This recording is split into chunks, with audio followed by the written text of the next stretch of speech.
experience with it, and basically I wasn't on the core committee in the Senate. The Senate takes care of the Senate, the House takes care of the House, so I can't speak to what they did there. We did have some input on our districts here in Knox County, and I love my district. I have, I've lived in Knoxville my whole life. I've lived in different parts of Knoxville. Back in the day, my husband and I coached softball at every ballpark in Knox County. I've got friends everywhere in all my district, and longtime friends, long before I was ever in the legislature. And so I like the diversity of my district. I go from, like I say, I touch 6 of the 7 counties. So my request to the beginning was, I was hoping I'd had very little change, and I did have very little change.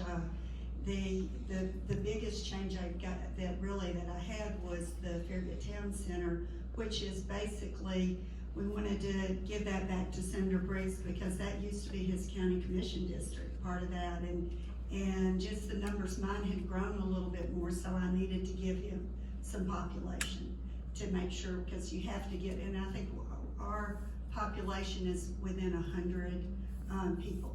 So I mean, it's very razor thin as far as that. So mine changed very little. I mean, very little from last time, and really from 10 years ago, it didn't change that much too. So I think as far as the Senate maps, I'm pleased with them. All the growth is in Middle Tennessee. There was not the growth in Far East and Far West, so you kind of had to move people out, and so that changed it. But Senator Briggs and I were only going to stay totally in Knox County, and then it got down to the numbers to get them to all match up. And anecdotally, I'll know, Senator Massey, that I'm losing you as a representative. I'm in one of those neighborhoods that's moving into, I think, Lieutenant Governor McNally's district. Well, that doesn't matter.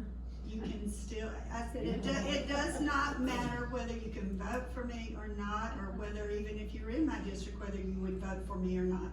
It matters that you live in Knox County, and if you need something that is really more in my wheelhouse, obviously he's more medical, I'm more long-term supports and vulnerable people type issues. And of course then sharing transportation, I deal with those issues a little bit more.